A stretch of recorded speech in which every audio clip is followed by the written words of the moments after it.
할렐루야. 오늘 예배 자리로 나오신 모든 성도님들을 주님의 이름으로 축복하며 환영합니다. 오늘 이 시간 언제든지 우리와 함께하여 주시는 그 하나님 아버지, 또한 우리의 모든 환난과 고난 가운데에도 지켜주시는 그 하나님 아버지의 은혜가 이 시간 우리 가운데 충만하게 임하기를 간절히 소망합니다. 찬양하심으로써 주님 앞에 다 함께 나아가시겠습니다. 나의 안에 거하라, 나의 안에 거하라. 나는 내 하나님이니 모든 환난 가운데 너를 지키는 자라. 두려워하지 말라, 내가 널 도와주리니. 놀라지 말라, 내 손 잡아주리라. 내가 너를 지명하여 불렀나니 너는 내 것이라. 내 것이라, 나의 하나님이라. 내가 너를 보배롭고 존귀하게 여기노라. 너를 사랑하는 내 여호와라. 나의 안에 거하라. 나는 내 하나님이니 모든 환난 가운데 너를 지키는 자라. 두려워하지 말라, 내가 널 도와주리니. 놀라지 말라, 내 손 잡아주리라. 내가 너를 지명하여 불렀나니 너는 내 것이라. 내 것이라, 너의 하나님이라. 내가 너를 보배롭고 존귀하게 여기노라. 너를 사랑하는 내 여호와라. 내가 너를 지명하여 불렀나니 너는 내 것이라. 내 것이라, 너의 하나님이라. 내가 너를 보배롭고 존귀하게 여기노라. 너를 사랑하는 내 여호와라. 주잡이 감같이 흐르고 주 손길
알았네.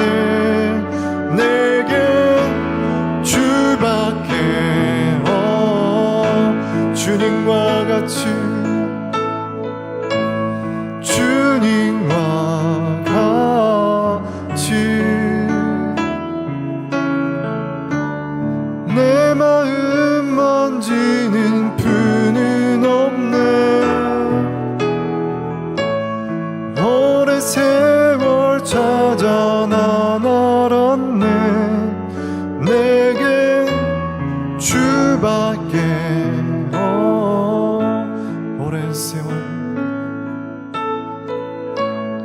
오래 세월 찾아 난 알았네. 내겐 주밖에 없네.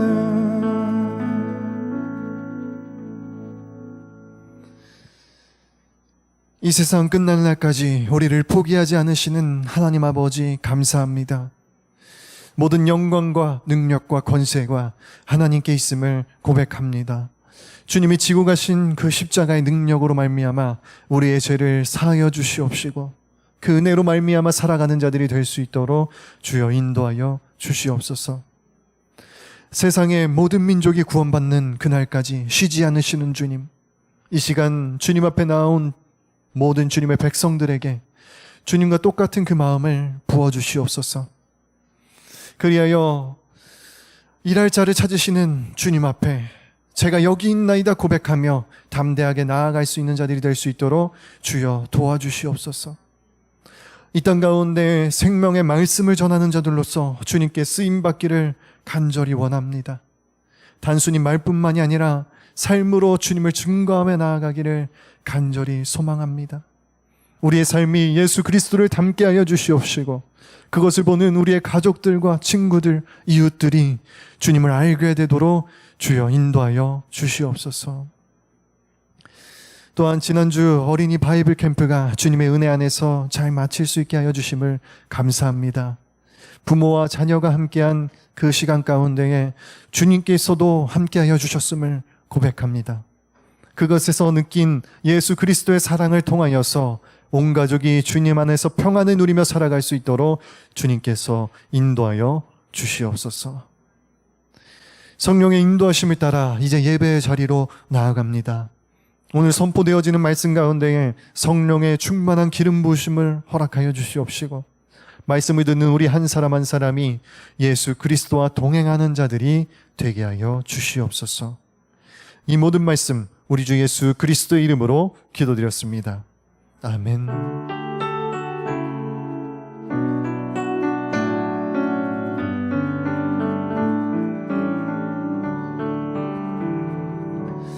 할렐루야. 모든 성도님들을 주님의 이름으로 축복하며 환영합니다. 이 시간 함께 옆에 분들을 함께 축복하며 찬양하시도록 하겠습니다. 평화 하나님의 평강이 당신의 삶에 넘쳐나기를. 평화 하나님의 평강이 당신의 삶에 가득하기를 축복합니다. 하나님의 평강이 가득하기를 축복합니다. 광고 말씀 드리겠습니다. 성경이 읽어지네 구약 통독학교 일본어반이 이번 주 수요일 저녁 7시 30분부터 9시까지 3층 예배당 또는 온라인 줌으로 시작되겠습니다. 신청하신 분들은 교재를 사무실에서 구입하여 주시기를 부탁드리겠습니다. 또한 수강 시에는 반드시 성경책을 들고 와주시기를 부탁드리겠습니다. 생명의 삶 8호로가 발간되었습니다. 8월 본문 말씀은 빌레몬서 사사기의 말씀입니다. 날마다 주님의 말씀으로 주님과 동행하며 나아가시기를 바라겠습니다. 7월 29일 목요일 오후 1시부터 6시 30분까지 다니엘 교실에서 여름 어린이 축제가 열립니다. 찬양, 바이블 스토리, 블랙라이트 시어터, 미니카 등 여러 가지 프로그램들이 준비되어 있사오니 주위 분들에게도 추천해 주시고 또한 많은 참여 부탁드리겠습니다. 7월 31일 토요일 오후 3시부터 6시 30분까지 저학년 푸치파프스의 여름 집회가 열립니다. 아직 신청하지 않으신 분들은 오늘까지 신청해 주시기를 부탁드리겠습니다.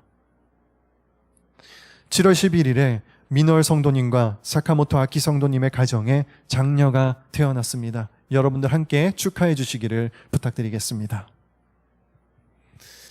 오늘 함께 보실 말씀 봉독하도록 하겠습니다. 오늘 저희들에게 주어진 말씀은 요한계시록 11장 1절에서 14절까지의 말씀입니다. 제가 봉독하도록 하겠습니다. 또 그는 내게 지팡이 같은 갈대 하나를 주며 말했습니다. 너는 일어나 하나님의 성전과 제단과 그 안에서 경배하는 사람들을 측량해라. 그러나 성전 바깥들을 내버려 두고 측량하지 마라. 이는 그것이 이방 사람들에게 주어졌고 그들이 42개월 동안 그 거룩한 도성을 짓밟을 것이기 때문이다. 내가 내 두 증인에게 권세를 줄 텐데 그들은 굵은 베옷을 입고 1260일 동안 예언할 것이다. 이들은 이 땅의 주 앞에 서 있는 두 올리브 나무요 두 촛대입니다. 누구든지 그들을 해치려고 하면 그들의 입에서 불이 나와 그들의 원수들을 집어삼킬 것입니다. 누구든지 그들을 해치려고 하면 반드시 이같이 죽임을 당할 것입니다. 이들은 하늘을 닫을 권세를 가지고 있어 그들이 예언하는 날들 동안 비가 내리지 않게 할 것입니다. 또 그들은 물을 피로 변하게 하여 언제든지 원하는 때 갖가지 재앙으로 땅을 칠 권세를 가지고 있습니다. 그들이 그들의 증거를 마칠 때 무적행에서 올라오는 짐승들이 그들을 공격해 그들을 이기고 그들을 죽일 것입니다. 그리고 그들의 시체는 큰 도성의 거리에 놓일 것입니다.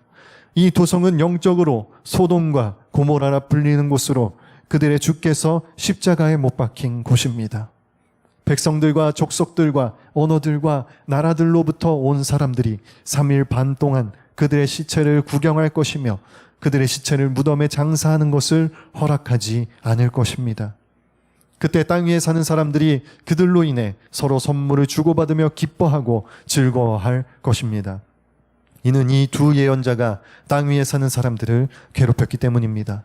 그러나 3일 반 후에 생명의 영이 하나님께로부터 그들 속으로 들어가니 그들은 제 발로 일어섰습니다. 이에 그들을 지켜보던 사람들에게 큰 두려움이 엄습했습니다. 그때 그들은 하늘에서 그들에게 말하는 큰 음성을 들었습니다. 이리로 올라오라. 이에 그들은 원수들이 지켜보는 가운데 구름을 타고 하늘로 올라갔습니다. 바로 그때 큰 지진이 일어나 도성의 10분의 1을 무너뜨렸고 7,000명의 사람들이 그 지진으로 죽었습니다. 이에 살아남은 사람들은 몹시 두려워하며 하나님께 영광을 돌렸습니다. 두 번째 재앙이 지나갔습니다. 세 번째 재앙이 곧 닥칠 것입니다. 아멘. 이 시간에는 이영선 목사님께서 복음의 두 증인이라는 제목으로 말씀을 전해주시겠습니다.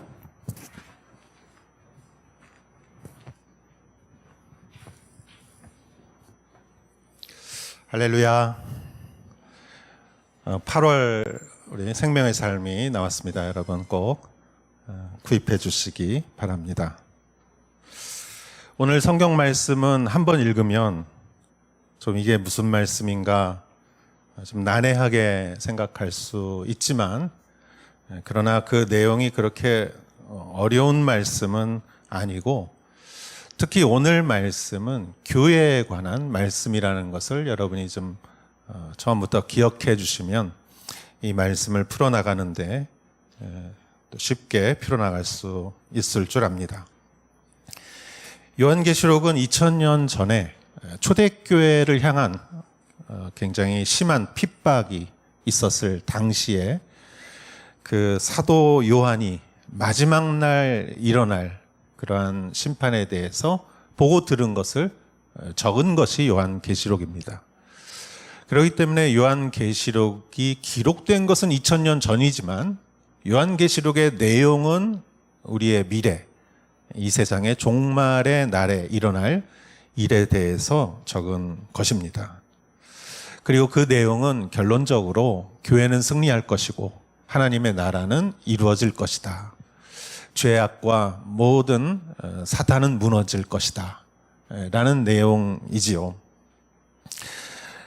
그 내용이 몇 번의 재앙으로 이어지는데 첫 번째 7인의 재앙이 나오고 그리고 그것이 끝난 뒤에 7 나팔의 재앙이 이어지며 지금까지 6번째 나팔의 재앙이 있었고 이제 7번째 나팔의 재앙이 시작되는 그 사이에 특히 더 긴 스토리가 삽입이 되어 있는 것이고 그리고 그러한 삽입된 스토리 가운데 하나가 지난주에 말씀드린 내용이죠. 강한 천사가 나타나서 그 손에 펼친 책을 들고 있어서 그 사도 요한에게 이 책을 먹어라 라고 그랬죠.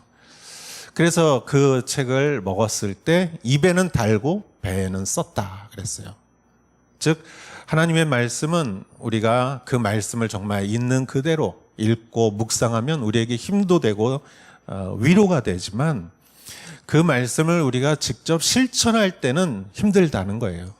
실천하고 그것을 선교하고 전도할 때는 고난이 따른다. 소화할 때는 뱃속에서는 쓰다라는 의미는 그 말씀을 소화하고 실천할 때는 고난이 따른다라는 것입니다. 그렇다면은 그 말씀을 듣고 실천해야 되는 주체는 교회이죠. 그리고 오늘의 말씀은 주로 교회에 관한 이야기라고 제가 말씀드렸습니다. 그렇다면 교회란 무엇일까? 교회는 선교 공동체입니다. 하나님의 말씀을 전하는 전도 공동체요, 선교 공동체이다. 그 말씀은 우리에게 참 달지만, 꿀처럼 달지만 그 말씀을 실천하는 것은 고난이 이어질 수 있다. 언제까지 이어집니까? 세상의 마지막 날까지. 그것이 오늘 성경이 우리에게 말해주는 내용인 것이죠. 오늘 말씀을 통해서 여러분에게 귀한 깨달음과 또 은혜가 있기를 주의 이름으로 축원합니다. 1절 말씀을 읽겠습니다. 또 그는 내게 지팡이 같은 갈대 하나를 주며 말했습니다. 너는 일어나 하나님의 성전과 제단과 그 안에서 경배하는 사람들을 측량해라. 아멘. 그 천사가 사도 요한에게 준 게 무엇이냐? 지팡이 같은 갈대를 주었다. 지팡이 같은 갈대다. 근데 이것의 용도는 무엇이냐면은 측량하는 것이었어요. 그러니까 일종의 자 같은 것이죠. 자. 측량줄. 그래서 너는 일어나 측량을 해라. 무엇을? 하나님의 성전과 제단과 예배하는 사람들. 자, 성전과 제단. 성전은 이스라엘 사람들이 예배를 드리던 곳이었고, 제단은 그 예물을 태우는 곳이었고, 예배의 중심이었죠. 그리고 예배를 드리는 예배자들을 측량해라. 인원수를 세라. 그 크기를 재라. 여러분, 측량이라고 하면은 어떤 생각이 나세요? 저는 중학교, 고등학교 때 제가 그 당시만 해도 여러분도 아실 거예요. 한국에서는 옷을 맞춰 입었어요. 그거는 그 당시에는 옷을 만드는 사람이 많았어요. 양장, 양복 해서 이 가게가 많았어요. 그래서 천을 가지고 가서 치수를 다 쟀죠. 어깨, 이 등, 다리, 이 둘레 이런 거를 다 재서 저도 교복도 맞췄습니다. 그게 비싸지가 않았어요. 그 당시에는. 그런데 지금은 기성복이 많이 나와서 그런 옷 맞춰 입는 가게가 많이 문을 닫았죠. 그때 여러분, 그때 옷을 이렇게 잰 분들은 그 기분 알 거예요. 또 가봉한다고 그러죠. 그래서 중간에 이렇게 또 재고, 핀으로 이렇게 재고, 다시 재가지고 줄이고 느리고. 그때 여러분 기분이 어땠습니까? 아, 이 옷을 새로 만든다는 기분이 좋았죠. 새롭게 만들어지는 옷에 대한 기대감이 있었습니다. 즉, 하나님이 측량하라라는 뜻은 여러분 어떤 새로운 일을 한다는 것이에요. 기대감을 주는 것이고 소망과 꿈을 갖게 하는 것이에요. 지금은 또 아파트가 많지만 그 당시에는 건설붐이 있었고 또 이 독립된 주택이 많았어요. 그럼 그걸 지려면 다 측량을 했어요. 땅을 측량하고 재료를 측량하고 다 재야 돼요. 그렇게 잰다는 것은 앞으로 집이 지어진다는 것이죠. 즉 교회는 영적인 기대, 소망, 비전을 갖는 것이 교회라는 것이에요. 우리는 이 당시에 이 성경 말씀은 성전을 재라, 제단을 재라, 사람들을 측량하라. 이것은 교회가 앞으로 해야 될 일에 대해서 기대를 가지고 꿈을 가지고 소망을 가져라 이거예요. 시대가 아무리 어렵고 아무리 흔들리고 이러한 전쟁이 있고 할지라도 이 교회가 가야 할 길은 멈춰서는 안 된다라는 것이에요. 구약 성경에 엘리야라는 사람이 나오죠. 엘리야의 시대에는 아합과 이세벨이 왕과 왕비로 앉아 있으면서 그 나라를 다 우상의 소굴로 만들어 버렸어요. 그래서 엘리야는 철저하게 홀로 외롭게 싸웠습니다.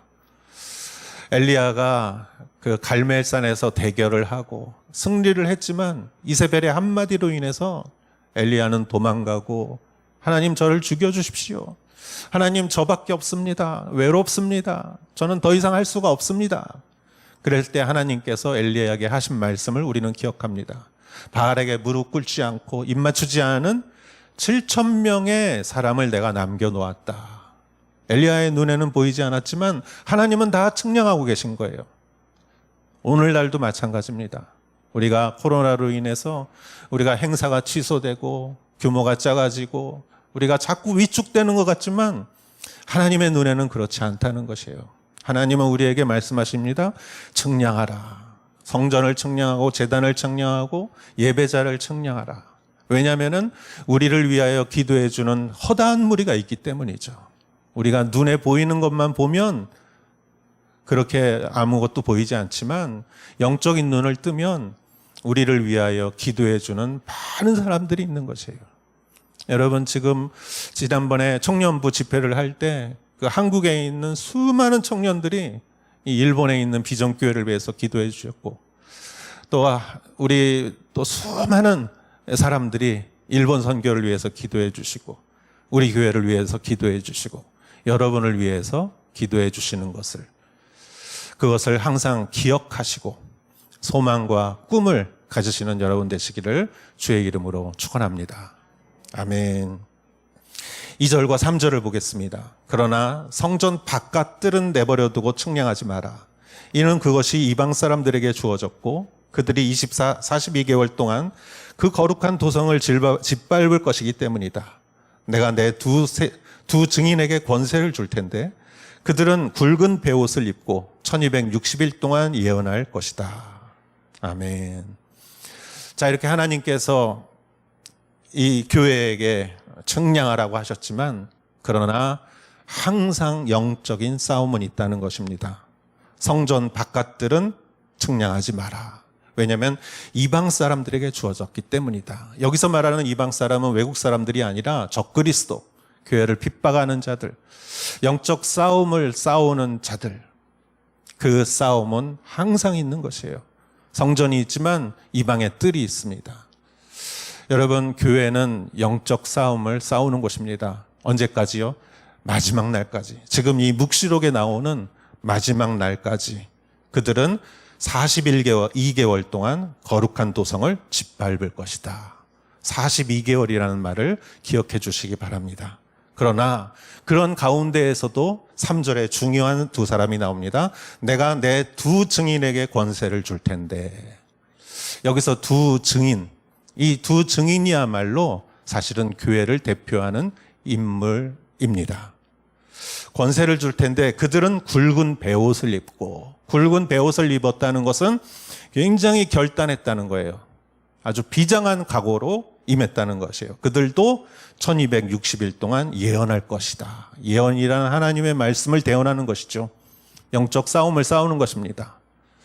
자, 여러분 2절과 3절을 보면 이방인의 뜰에 적그리스도는 교회를 공격할 것이요.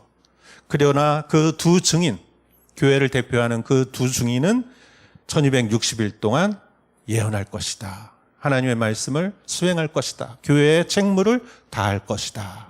영적 싸움이 이렇게 일어나고 있는 것이죠. 근데 이쪽에서는 42개월, 또 이쪽에서는 1260일을 말합니다. 여기서 암호와 같이 숫자가 나오는데 이 이후에도 나오는 숫자, 그리고 다니엘, 구약성경 다니엘에서도 나오는 숫자에 대해서 여러분에게 설명을 드리겠습니다. 42개월은 곱하기 30 하면은 1260이래요. 42개월은 1260일을 말하는 것입니다. 그러니까 같은 말이에요. 42개월 이퀄 1260일. 또 앞으로 나오는 숫자가 있습니다. 3년 반 혹은 3일 반. 그것도 같은 말이에요. 여러분 3년 반이면은 몇 개월입니까? 36개월 플러스 6개월 하면 42개월이에요. 즉 3년 반도 42개월이고 또 1260일과 동일한 말이에요. 그래서 여러분 3년 반 그러면은 42개월, 1260일 나오면은 똑같은 기간이다라고 이렇게 머릿속에 기억하시면 돼요. 그리고 또 나오는 단어가 있어요. 한때, 두때, 반때. 한때, 두때, 반때란 무엇이냐? 이것도 똑같은 3년 반을 말해요. 한때 1 더하기 두때 2 더하기 2분의 1 반때. 즉 3년 반. 3일 반이라고 표현하기도 하고 다 같은 말이다. 한때, 두때, 반때, 3년 반, 3일 반, 또 42개월, 1260일. 3년 반. 다니엘서에 보면은 여러분 7때라는 말이 나옵니다. 계시록에 7년 환란, 즉 하나님의 일을 할 수 있고 왕성하게 하는 전반부의 3년 반, 그리고 후반부의 3년 반은 그 하나님의 일이 엄청나게 박해를 받는 고난의 3년 반, 그것을 합쳐서 7년. 이스라엘의 7이라는 숫자는 완전한 숫자를 말해요. 그 완전한 숫자가 채워지기 위해서 하나님의 일을 열심히 하는 시기, 또 굉장히 그것으로 인하여 박해를 받는 시기가 있다는 것을 이렇게 머릿속에 기억해 주시면, 여기서 42개월 동안 도성이 짓밟힐 것이다 라는 것은 아마 뒷부분에 있는 굉장한 박해 시대를 의미하는 것이고, 이 두 증인이 베옷을 입고 1260일 동안 예언하는 것은 왕성하게 하나님의 일이 일어나는 전반부일 것이다라고 우리가 생각하면 되는 것입니다. 자, 이러한 영적 싸움이 일어나고 있습니다. 그렇다면 이 두 증인이라는 사람들의 정체가 오늘 가장 중요한 말씀의 포인트인데, 이 두 사람은 과연 그럼 누구일까? 그 힌트가 성경에 나와 있습니다. 4절을 보겠습니다. 이들은 이 땅의 주 앞에서 서 있는 두 올리브 나무요 두 촛대입니다. 이들은, 두 증인은 누구냐? 두 올리브 나무다. 올리브 나무는 여러분 여러 가지 기능이 있지만 중요한 것은 기름을 짜는 거예요. 올리브 기름. 그래서 올리브 기름으로 여기에 두 촛대라고 나와 있어요. 촛대라는 것은 이스라엘의 촛대를 말하는 것이에요. 이스라엘의 7촛대. 이렇게 가운데 이렇게 돼서 7개의 불을 켤 수 있는 이스라엘의 촛대를 말하는 거예요. 그 불을 켜는 곳에 올리브 기름이 있어야 불을 켤 수 있어요. 그래서 이 두 증인은 올리브 나무를 의미하는 것이고, 또 이 두 증인은 촛대를 이야기하는 것인데, 촛대는 또 무엇을 비유하는 것인가 하면은, 그것은 촛대는 교회를 비유하는 것입니다. 묵시록 계시록 1장 20절에 그 이야기가 나옵니다. 읽겠습니다. 내가 본 내 오른손의 7별과 7 금촛대의 비밀은 이것이니, 7별은 7 교회의 사자들이요 7 촛대는 7 교회다. 다른 건 잊으셔도 마지막 한 문장을 기억하시면 됩니다. 7 촛대는 7 교회다. 즉 촛대는 교회를 말한다. 촛대가 의미하는 것은 교회다. 두 증인은 올리브 나무요 촛대다라는 것은 두 증인은 교회를 대표하는 인물이다. 교회를 상징하는 것이다라는 의미입니다. 마지막 날까지 예수 그리스도의 증인으로 살아가는 교회를 의미하는 것인데, 이 두 증인에 대해서 좀 더 자세히 성경은 말하고 있습니다. 다음 5절을 보겠습니다. 누구든지 그들을 해치려고 하면 그들의 입에서 불이 나와 그들의 원수들을 집어삼킬 것입니다. 누구든지 그들을 해치려고 하면 이와 같이 반드시 이같이 죽임을 당할 것입니다. 이 두 증인, 즉 교회를 핍박하는 것은 반드시 심판을 받는다라는 것이에요. 하나님께서 그것을 심판하십니다. 그렇다면 그 두 증인은 어떤 사람일까? 과연 어떠한 사람일까? 6절에 제일 중요한 힌트가 나와 있습니다. 6절을 읽겠습니다. 이들은 하늘을 닫을 권세를 가지고 있어 그들이 예언하는 날들 동안 비가 내리지 않게 할 것입니다. 또 그들은 물을 피로 변하게 하며 언제든지 원하는 때 갖가지 재앙으로 땅을 칠 권세를 가지고 있습니다.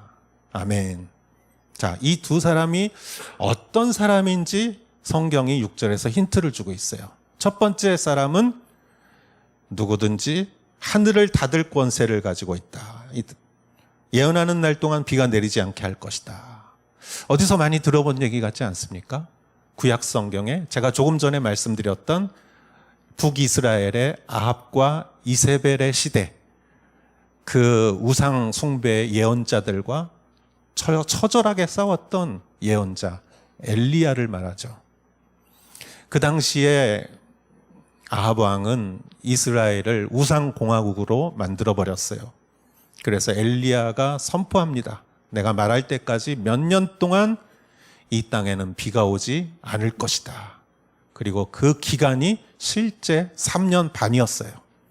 3년 반이라는 숫자에 의미가 있는 것이죠.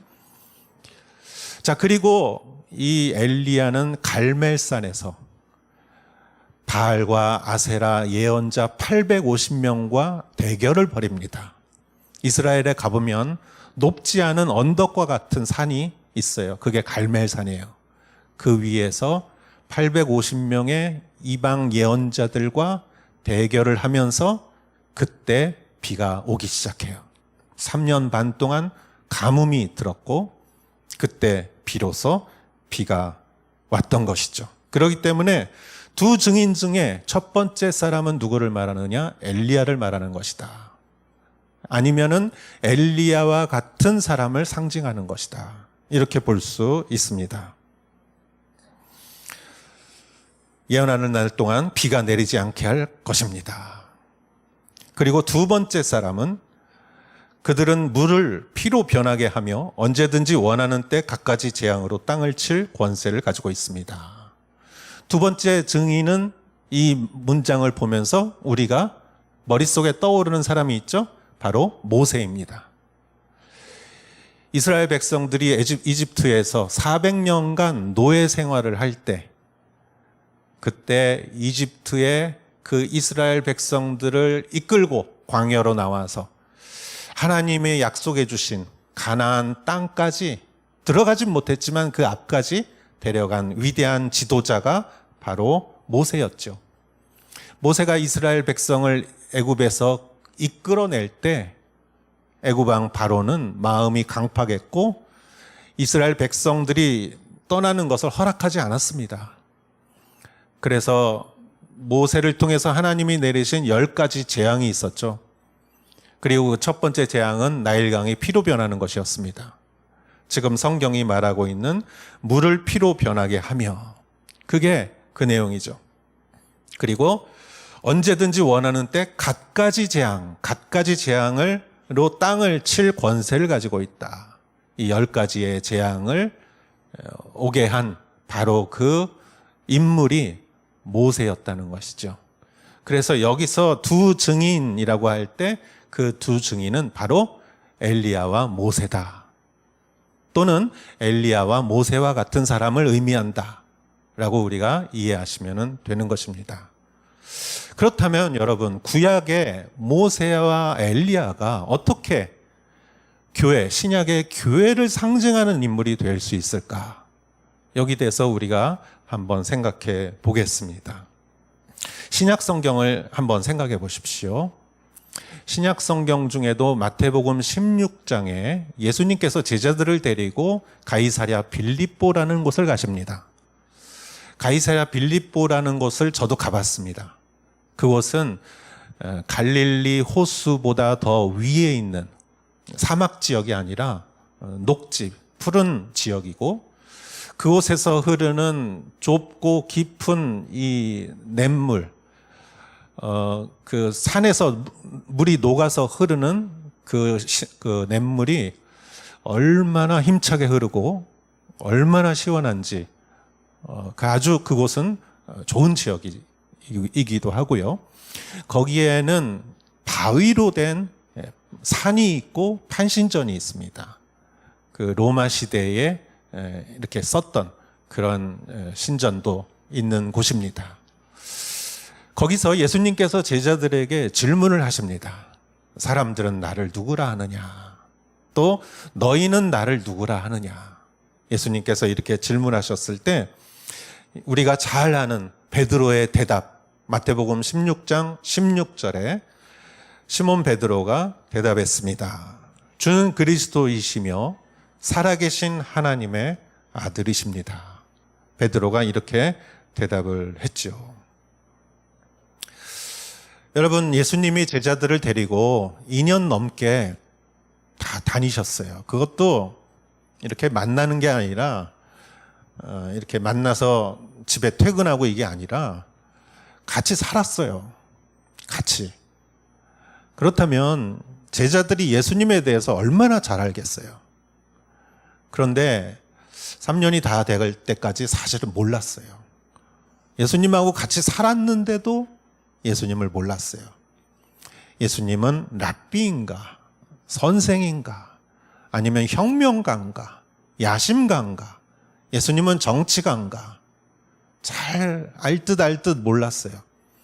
근데 이때야 비로소 예수님이 진짜 누구인지 살짝 아는 거예요. 베드로가. 그래서 예수님은 그리스도다라는 말은 예수님은 하나님의 아들이다라는 거예요.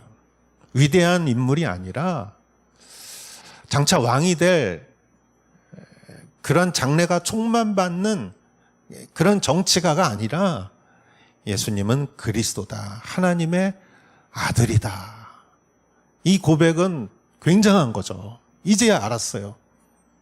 그러니까 예수님도 지금까지 제자들에게는 도저히 말을 할 수가 없었어요. 말을 해도 못 알아듣는 거 어떻게 말하겠어요?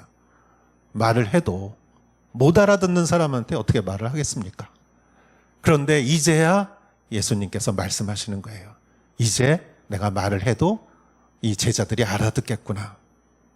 그래서 16장 18절에 예수님께서 이렇게 말씀하십니다. 너는 베드로다. 내가 이 반석 위에 내 교회를 세울 것이니. 너는 베드로다. 베드로라는 의미는 반석이죠. 나는 너의 반석과 같은 신앙 위에 내 무엇을 세우겠다? 교회를 세우겠다. 예수님이 이제까지 말씀하시지 않으셨던 이야기를 여기서 비로소 하세요. 예수님의 목적은 무엇입니까? 십자가와 부활과 교회예요. 왜냐하면 교회가 예수님의 남겨진 사역을 감당하기 때문이죠. 예수님은 3년 공생애를 하시고 하나님 우편으로 가셨고 그 대신 성령을 보내주셔서 예수님의 제자들과 성령이 교회를 세우게 하셨고 교회가 예수님의 남겨진 사역을 지금까지 감당하는 것이죠. 하나님의 아들인 것을 알지 못하면 교회가 세워질 수가 없었던 것이죠. 그래서 예수님께서 그 중요한 교회를 세우리라는 말씀을 하십니다. 그리고 마태복음 17장으로 가면은 이렇게 적혀져 있습니다. 그리고 6일 후에, 6일 후라는 말은 무엇이냐? 베드로의 신앙 고백을 한 6일 후라는 말이에요. 성경이 6일 후라는 말을 쓴 것은 이 스토리와 신앙 고백의 스토리와 앞으로 말할 스토리가 연결되어 있다는 뜻이에요. 6일 후에 전혀 다른 얘기가 아니라는 것이에요. 그리고 6일 후에 무슨 일이 일어났느냐? 예수님이 야고보와 요한과 베드로를 데리고 높은 산에 올라가세요. 변화산 사건이죠. 그곳에 가서 예수님의 모습이 변합니다. 얼굴이 태양처럼 빛나고 옷이 세상에서 볼 수 없는 흰색 옷을 예수님께서 입고 누구와 말씀하십니까? 모세와 엘리야와 말씀하시죠. 이 예수님의 모습은 계시록의 모습이에요. 천상의 예수님의 모습이에요. 그리고 베드로의 신앙 고백으로 인하여 교회를 세우리라고 말씀하시고 6일 후에 그 변화산에서 예수님께서 모세와 엘리야를 만나서 무슨 말씀을 하셨을까요? 저는 교회에 대한 말씀을 하셨다고 확신해요. 6일 후에 예수님은 교회에 대해서 말씀하셨다. 누구에게? 모세와 엘리야에게. 모세와 엘리야는 교회를 대표하는 사람입니다. 구약의 인물이지만 그들이 왜 교회를 대표하는 인물이냐? 모세를 생각해 보십시오. 이집트라는 어떤 곳입니까? 세상이 지배하는 나라고, 인간이 지배하는 나라고, 힘의 원리가 지배하는 나라고, 우상의 욕심으로 우상 숭배하는 나라예요. 이 세상의 대표적인 나라예요. 그곳에서 이스라엘 백성들을, 하나님의 백성들을 이끌어내서 하나님의 나라를 세우는 그 공을 세운 사람이 모세예요. 세상 나라에서 하나님의 나라를 세운 모세. 엘리야는 누굽니까? 그렇게 세워진 이스라엘이 하나님만을 섬기고 이 세상의 모델이 되어야 하고 본을 보여야 하는 그 나라가 오히려 우상 숭배하고 타락했을 때 그 우상 숭배자들과 처절하게 싸웠던 그 예언자가 바로 엘리야죠. 하나님의 나라는 이렇게 세상의 나라에 물들면 안 된다는 것입니다. 하나님의 나라는 하나님의 말씀의 원리가 작동되고 하나님만을 예배하고 그러한 백성들이 하나님의 나라를 이루는 것인데 그들인 거룩과 순결을 잊어버리고 그리고 인간의 욕심과 힘과 인간의 지혜와 생각으로 지배하는 나라를 만들어 버린 것이죠. 그것과 철저하게 싸운 두 사람, 모세와 엘리야. 그들이 교회의 모형이라는 것입니다. 그리고 교회는 무엇을 해야 하느냐? 하나님의 나라를 건설해야 하는 것이죠. 거룩해야 되고 순결해야 하는 것입니다. 세상은 다 세상의 원리로 돌아가도 교회는 하나님의 원리로 돌아가야 하는 것이 바로 하나님의 공동체인 것이죠. 제가 자주 비유로 말씀드리지만 바다 위에 배가 떠 있을 때 배는 바다에 있어요. 바다 한가운데 배는 있어요. 그러나 바다가 배에 들어오진 않습니다. 바다가 뱃속에 들어오면은 배는 끝이에요. 배는 바다가 돼버리는 거죠. 침몰하는 거죠. 교회도 마찬가지입니다. 우리는 세상 속에서 삽니다. 세상을 떠나서 살 수 없어요. 세상에 영향을 주고 선한 영향력을 주고 세상 속에서 우리는 살아갑니다. 그러나 세상이 우리 안에 들어오면은 우리는 끝이에요. 여기는 세상의 원리가 지배하는 곳이 아니라 하나님의 말씀과 하나님의 원리와 하나님의 생각이 지배하는 곳이죠. 그것을 지키지 않으면 교회가 세상이 돼버리면은 누가 복음을 전하겠습니까? 누가 선교를 하겠습니까? 우리는 뱀처럼 지혜로워야 되지만 비둘기처럼 순결해야 합니다. 우리는 세상이 되어서는 안 됩니다. 세상 속으로 들어가야 하지만 그것이 바로 교회라는 것이죠. 그러면 세상이 좋아하겠습니까? 결코 좋아하지 않습니다. 자기와 이질감 있는 것을 세상은 좋아하지 않습니다. 그래서 교회는 수많은 핍박을 받아왔고 언제까지요? 마지막 날까지. 그리고 여기서도 그러한 교회의 핍박에 대해서 말하고 있습니다. 오늘날도 마찬가지입니다. 지역에 따라 정말 물리적인 핍박을 받는 것도 있고 영적인 핍박을 받는 것도 많이 있습니다. 그렇다면 세상은 이 교회에 대해서 어떤 태도를 취할까? 7절을 보겠습니다. 그들이 그들의 증거를 마칠 때 무적행에서 올라오는 짐승이 그들을 공격해 그들을 이기고 그들을 죽일 것입니다. 자, 그들이 그들의 증거를 했습니다. 예언을 했습니다. 말씀을 전했습니다. 그들의 사명을 다했고 교회가 사명을 다 감당했어요. 그런데 그 결과 무엇입니까? 무적행에서 올라오는 사탄의 무리들이, 짐승들이 그들을 공격했다. 그리고 그들을 이겼다. 그리고 그들을 죽였다. 여러분, 7절 말씀이 얼마나 짧으면서도 얼마나 허무합니까? 그 교회, 하나님의 일을 감당하는 그 교회들이 그냥 이 짐승들에게 죽임을 당하고 마는, 어처구니 없는 이러한 일이 일어나는 것이죠. 8절, 그리고 그들의 시체는 큰 도성의 거리에 놓일 것입니다. 이 도성은 영적으로 소돔과 고모라라 불리는 곳으로 그들의 주께서 십자가에 못 박힌 곳입니다. 자, 그들이 죽임을 당했을 뿐만이 아니라 그들의 시체는 큰 도성의 거리에 놓인다. 여러분, 아무리 원수라도 죽은 사람은 묻어줘야죠. 장사 지내줘야죠. 그런데 도성의 거리에 놓았다. 얼마나 모욕입니까? 수치고, 이 도성은 영적으로 소돔과 고모라라 불리는 곳으로 그들의 주께서 십자가에서 못 박힌 곳입니다. 우리는 이 성경을 읽으면 좀 이상하게 생각할 수 있어요.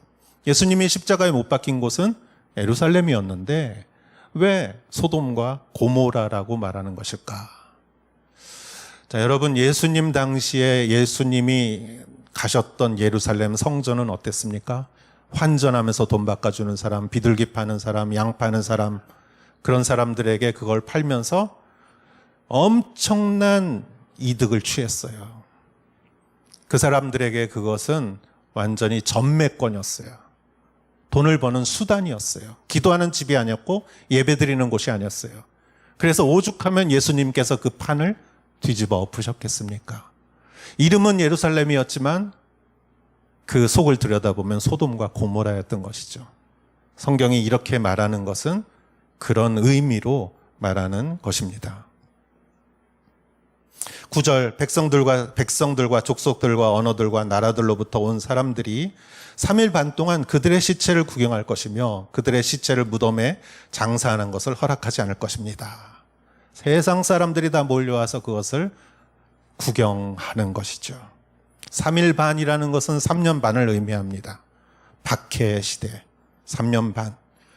그들을 시체를 구경할 것이며 무덤에 장사하는 것을 허락하지 않는다. 너무한 거죠. 너무 악한 것이죠. 자, 교회는 이렇게 핍박을 받았습니다. 그리고 받을 것입니다. 10절, 그때 땅 위에는 사는 사람들이 그들로 인해 서로 선물들을 주고받으며 기뻐하고 즐거워할 것입니다. 이는 이 두 예언자가 땅 위에 사는 사람들을 괴롭혔기 때문입니다. 땅 위에 사는 사람들은 하늘에 사는 사람들과 대조된 것이에요. 마음이 땅에 있는 사람들이에요. 하나님을 바라보지 않는 사람들. 그들은 서로 선물을 주고받았다. 여러분, 아무리 악당이라고 해도 적을 죽이고 그거를 구경시키고 그게 너무 좋아서 서로 선물 교환을 하는 것은 여러분 얼마나 악한 것일까요? 교회는 이러한 핍박을 당한다는 것입니다. 왜냐? 왜 그렇게 이 증인을 싫어했을까? 여러분, 왜 이렇게 교회를 싫어할까? 이유는 간단합니다. 교회가 진리를 말하기 때문이에요. 마음이 왜곡된 사람은 진리가 싫습니다. 왜? 내가 삐뚤어졌기 때문에 진리를 보면 내가 삐뚤어진 게 보이기 때문이에요. 내가 삐뚤어진 게 맞는 거고 당신이 꺾어야 되는데 저기서 꺾어주지 않으니까 마음속으로는 내가 잘못됐다는 걸 알면서도 속상한 거예요. 여러분, 내 마음이 어두우면은 밝은 얘기가 싫어요. 나는 이렇게 힘든데 저 사람은 왜 저렇게 웃고 있어? 그러면서 그 사람에게 해를 가하는 사건 보지 않습니까?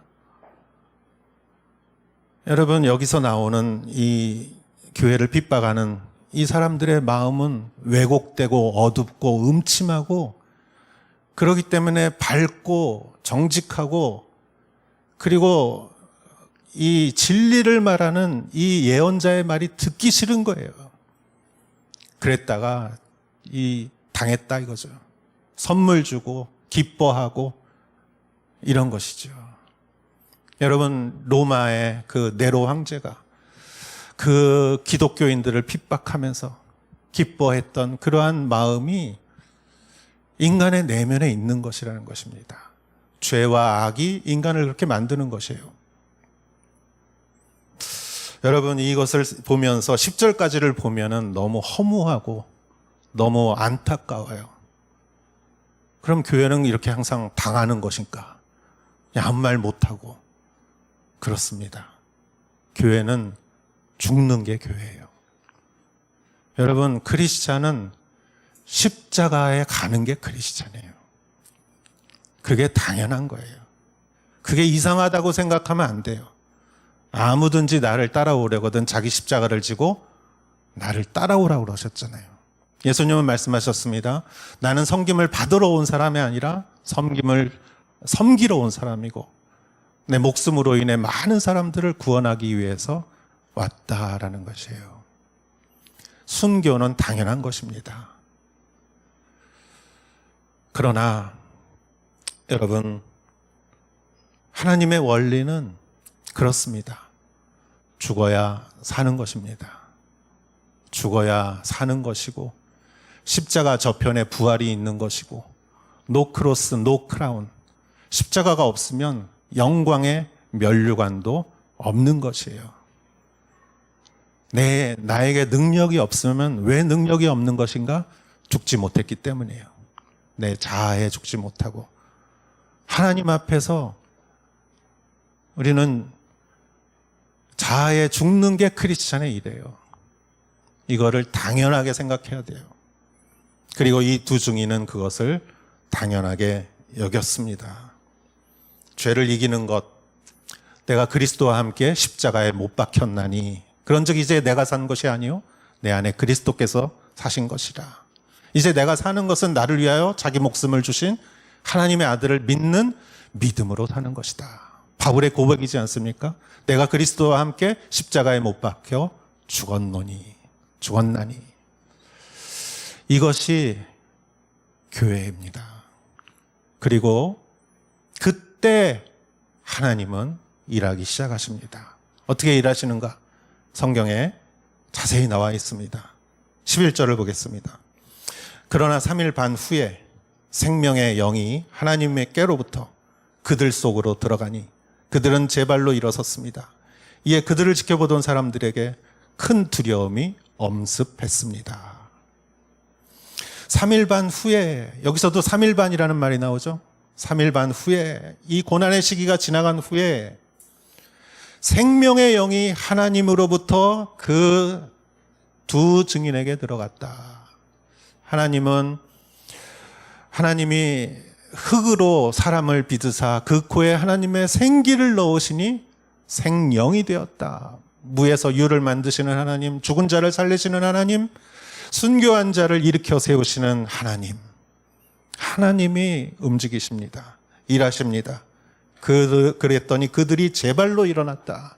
누가 부축해서 일어난 게 아니라 그들이 제 발로 일어났다. 소생했고 부활했고 하나님이 그들에게 생명을 주셨습니다. 그랬더니 그들을 지켜보던 사람들에게 큰 두려움이 엄습했다. 교회를 핍박하고 그 증인들을 잡아 죽이던 사람들에게 두려움이 엄습한 거예요. 분명히 죽었는데, 분명히 망했는데 살아난다는 것이 믿어지지가 않는 것이죠. 세상은 이것을 믿을 수가 없는 것이에요. 알 수가 없는 것이에요. 그러나 하나님의 능력을 믿는 자 안에는 이러한 능력이 있다는 것을 우리는 아는 것이죠. 12절, 그때 그들은 하늘에서 그들에게 말하는 큰 음성을 들었습니다. 이리로 올라오라. 이에 그들은 원수들이 지켜보는 가운데 구름을 타고 하늘로 올라갔습니다. 여러분, 누가 하늘로 갈 수 있겠습니까? 우주선을 타고 하늘로 갈 수 있겠습니까? 불러줘야 가는 거죠. 하늘로 올라오라. 영원한 생명, 하나님의 나라. 그들은 구름을 타고 하나님의 나라, 어디를? 하나님의 나라를 누가 보는 가운데? 원수들이 지켜보는 가운데. 원수들은 생각하죠. 내가 분명히 이겼다고 생각했는데 아니에요. 이긴 게 아니에요. 이런 거는 세상에서 본 적도 없고 들은 적도 없어요. 이러한 날이, 이러한 일이 마지막 날 반드시 일어날 것이라는 것이죠. 13절 말씀, 바로 그때 큰 지진이 일어나 도성의 10분의 1을 무너뜨렸고 7천 명의 사람들이 그 지진으로 죽었습니다. 이에 살아남은 사람들은 몹시 두려워하며 하나님께 영광을 돌렸습니다. 큰 지진이 일어났고 그 도성, 소돔과 고모라 같던 그 악한 도성의 10분의 1이 무너지고 그 속에 있는 7천 명의 사람들이 그로 인하여 죽임을 당했다. 이것은 하나님의 복수를 말하는 것이죠. 복수란 그렇게 좋은 단어는 아닙니다. 그러나 하나님의 복수라고 했을 때는 달라지는 것이죠. 그것은 바로 정의라고 말할 수 있습니다. 하나님이 정의를 바로 세운 것이죠. 하나님이 모든 것들을 새롭게 정의롭게 다스리시고 그나마 그 가운데 살아남은 사람들은 그나마 그 가운데에서도 회개하고 다시 자기 생각을 바꾼 사람들은 두려워하며 하나님께 영광을 돌립니다. 그러나 그렇지 못한 사람은 그 안에서도 결코 마음을 바꾸지 못하는 것이죠. 여러분, 이러한 영적 싸움은 마지막 날까지 이어질 것입니다. 한 가지 말씀을 드리고 이야기를 마치겠습니다. 제가 대학교 다니는 시절에 어느 목사님을 알게 되었습니다. 그 목사님은 신학교를 졸업하고 시골에서 목회를 하는 목사님이었어요. 30년 전에 한국의 산골짜기 시골은 오늘날과 마이크가 조금 오늘날의 시골과는 다른 곳이었죠. 다른 상황이었죠. 아이들 교육하거나 문화적인 생활이 굉장히 어려운 상황이었습니다. 네. 그래서 많은 목회자들이 시골에 가서 3년을 목회하고 의무 기간을 채우고 대개 도회지로 다시 돌아왔습니다. 거의가 그랬습니다. 근데 그 목사님은 시골에 가서 그 목사님의 꿈이 뭐냐? 이 마을의 촌장이 되는 게 내 꿈이다. 내가 여기서 목회를 계속 하겠다. 그렇게 결심하시고 들어가셔서 그 마을을 사랑하시고 그 마을에 있는 모든 것들을 글을 쓰셨어요. 동화와 같이 글을 쓰셔서 그 마을의 아이들 이야기, 어르신들 이야기, 그 마을에 있는 강아지 이야기, 산과 강과 여러 가지 이야기들을 쓰시고 저는 매주 그것을 받아보면서 거기에 몇 번도 방문하고 또 우리 청년부 같이 가서 봉사도 하고 여름성경학교도 하고 그렇게 오랫동안 그 목사님과 교제하고 관계를 이어왔습니다. 제가 참 존경하는 그런 목사님이었습니다. 그리고 세월이 흘렀습니다. 저도 결혼하고 저희 집에도 자녀가 생기고 나이도 먹고 그리고 이 세상을 살아가면서 제가 그 목사님에 대한 생각이 조금씩 바뀌는 것을 느꼈습니다. 제 안에 이런 마음이 들었습니다.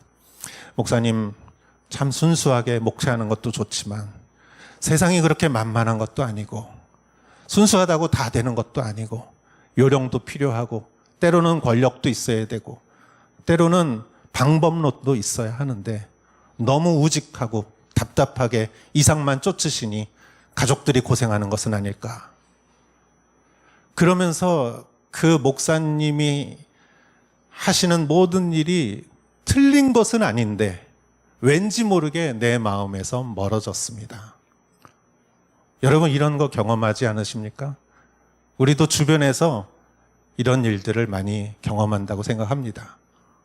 너무 우직하게 처음에는 관심도 받았지만 사람들의 관심도 멀어지고 별 어떠한 기능을 하지 않는 그러한 것을 바라볼 때 너무 어리석은 것은 아닌가. 그냥 너무 순진한 것은 아닌가. 세상이 그렇게 만만하지는 않은데 이렇게 생각하면서 바라볼 때는 없었는지요. 예수님은 어땠을까요? 예수님은 광야에서 그 나라의 큰 거대한 물결을 일으켰던 세례 요한의 그 사역을 이어받아서 예수님은 기적을 베푸시고 가르치시고 온통 예수님은 화제의 주인공이었습니다. 군중들이 몰려가고 제자들이 모이고 사람들이 경계하고 그러한 화제의 주인공이었지만 예수님이 마지막 가시는 길은 실제적으로 외로웠습니다. 예수님은 혁명가도 아니었고 정치가도 아니었고 새로운 이스라엘을 이루는 것도 아니었고 예수님의 소망은 그저 십자가였습니다. 마지막에는 제자들도 도망가고 오직 외롭게 홀로 십자가까지 가셨을 때 사람들은 어떻게 봤을까요? 뭔가 있는 줄 알았는데, 뭔가 알맹이가 있는 줄 알았는데 저렇게 혼자 하나님 앞에 순수한 건 좋은데 저래서 뭘 할 수 있을까? 그냥 자기 목숨 하나 잃고 마는 거지 라고 세 사람들은 떠났고 제자들도 떠나버렸습니다. 그런데 여러분, 우리가 정말 중요한 일을 할 때 가장 중요한 순간은 이 순간입니다.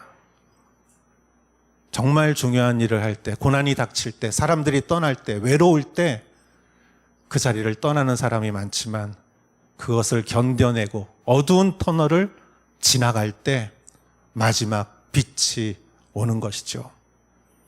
저는 나이를 더 먹었습니다. 제가 더 나이 먹고 그리고 그 목사님을 만날 때가 기회가 있었습니다. 그리고 저는 생각했습니다.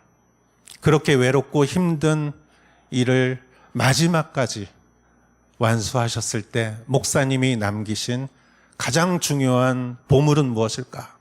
그것은 바로 이야기였습니다. 그 마을의 이야기. 정말 너무나 아름다운 강의 경치를 바라보며 차로 지나가는 사람조차 고개를 돌리지 않는 그 마을. 그러나 그 마을에 얼마나 많은 이야기가, 아름다운 이야기가 보석과 같이 있는 것인지 10수년 동안 목사님은 그곳에서 이야기를 만드셨고 그것은 결코 돈으로 살 수 없는 것이며 그것은 영원히 남는 것이지요. 소중한 일을 하기 위해서 많은 사람들의 외면도 우리는 각오해야 하는 것이죠. 예수님도 마찬가지입니다. 여러분, 그리고 우리가 바로 그러한 때입니다. 지금 코로나로 인해서 우리의 모든 것이 위축되고 작아지고 계획이 취소되고 우리의 모임이 많지 않고 그런 가운데에서 우리조차 마음속에 체념하는 듯한 그러한 생각이 있을 때 주님은 우리에게 말씀하십니다. 측량하라. 줄자로 길이를 재라. 소망을 잃지 마라. 꿈을 잃지 마라. 비전을 잃지 마라. 여러분, 이러한 때일수록 우리가 그것을 잊지 않고 나아가는 것이 가장 중요합니다. 왜냐하면 그 마지막에는 부활이 있기 때문이죠. 열매가 있을 것이고 그리고 그것이 이루어지는 날이 반드시 있을 것입니다. 할렐루야. 이 교회의 사명을 감당하며 앞으로 나아가시는 여러분 되시기를 주의 이름으로 축원합니다. 기도하겠습니다. 하나님 아버지, 오늘 우리에게 주신 귀한 말씀을 마음에 담고 또 우리가 일주일을 살아갈 수 있게 하여 주시옵소서. 예수님의 이름으로 기도하였사옵나이다. 아멘. 다 같이 일어나시어 봉헌 찬송 드리겠습니다.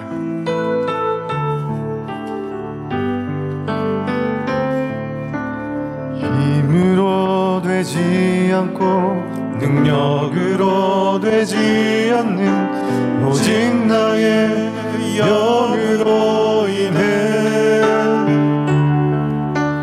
힘으로 되지 않고 능력으로 되지 않는 오직 나의 영으로 인해 오직 주의 성령으로 인해 높은 산도 그 앞에서 다 낮아지네 오직 주의 성령으로 인해 성전은 다시 세워지리라. 힘으로 되지 않고 능력으로 되지 않는 오직 나의 영으로 인해 힘으로 되지 않고 능력으로 되지 않네 오직 나의 영으로 인해 오직 주의 성령으로 인해 높은 산도 그 앞에서 다 낮아지네 오직 주의 성령으로 인해 성전은 다시 세워지리라.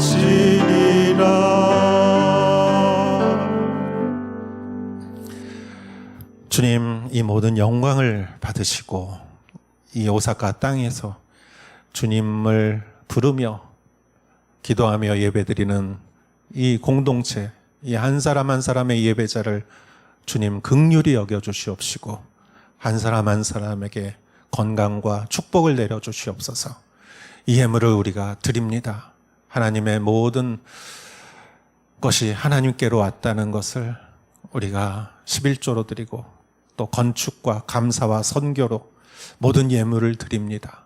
하나님 받으시고 한 사람 한 사람에게 더욱더 큰 축복으로 하나님 아버지 우리를 풍성하게 하시고 우리를 능력 있게 하시고 이 세상에 영적으로 아버지 하나님 이 세상을 살아갈 수 있는 영적인 능력을 더하여 주시옵소서. 이제는 우리 주 예수 그리스도의 은혜와 하나님의 사랑과 성령의 인도하심이 여기 모여 거룩과 순결을 하나님 앞에 바라며 살아가는 이 교회의 구성원 한 분 한 분 머리 위에 이제로부터 영원토록 함께 하실지어다. 아멘.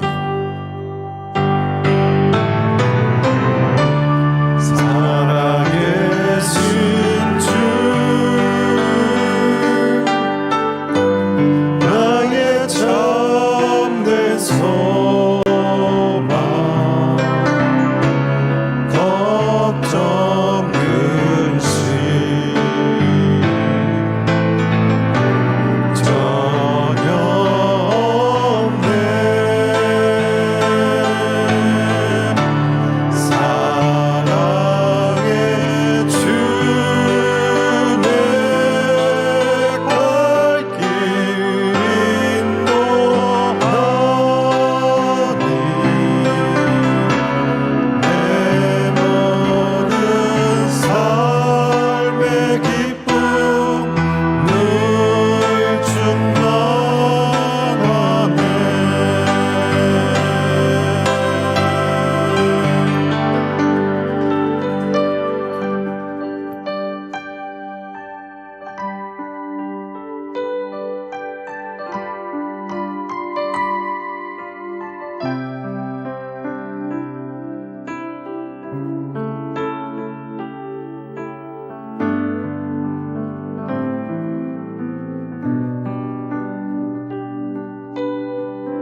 あ、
なんか食べてた。すぐ来るかも。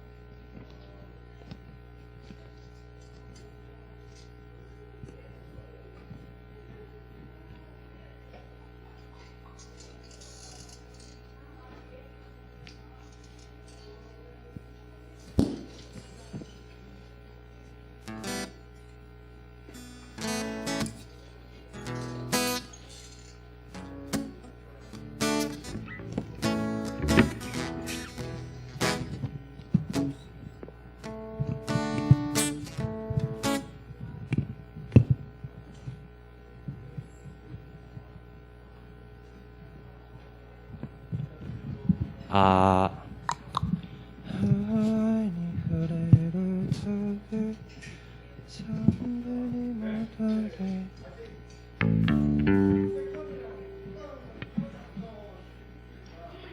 あ、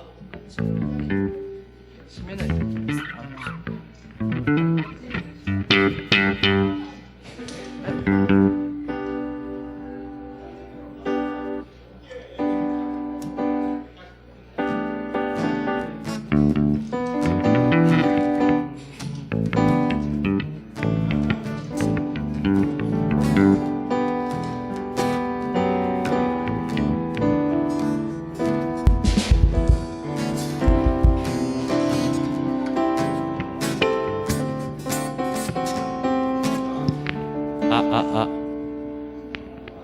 はい。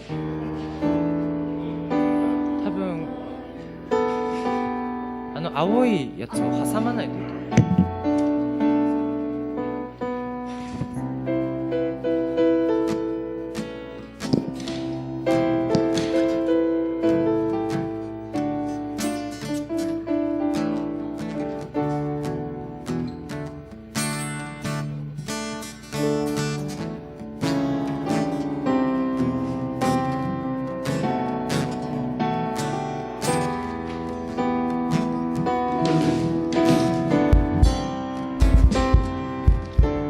はい。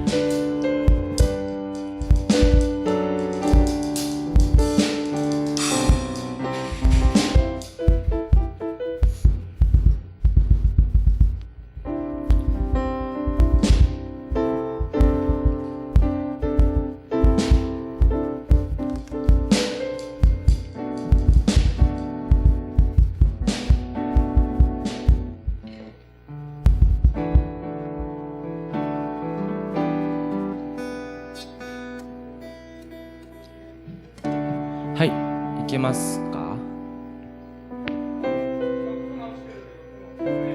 あ、ね。そしたら、いけそう？いける。じゃあ、お祈りして始めたいと思います。お祈りします。愛する天の地の神様、今日もこうして青年部日本語礼拝を、捧げることができて本当に感謝します。足りない部分もたくさんありますが、主をすべてを委ねてあなただけを見上げて礼拝することができますように、どうか祝福してください。すべてを委ねてこの祈りを愛するイエス様の名前によってお祈りします。アメン。大事なポイント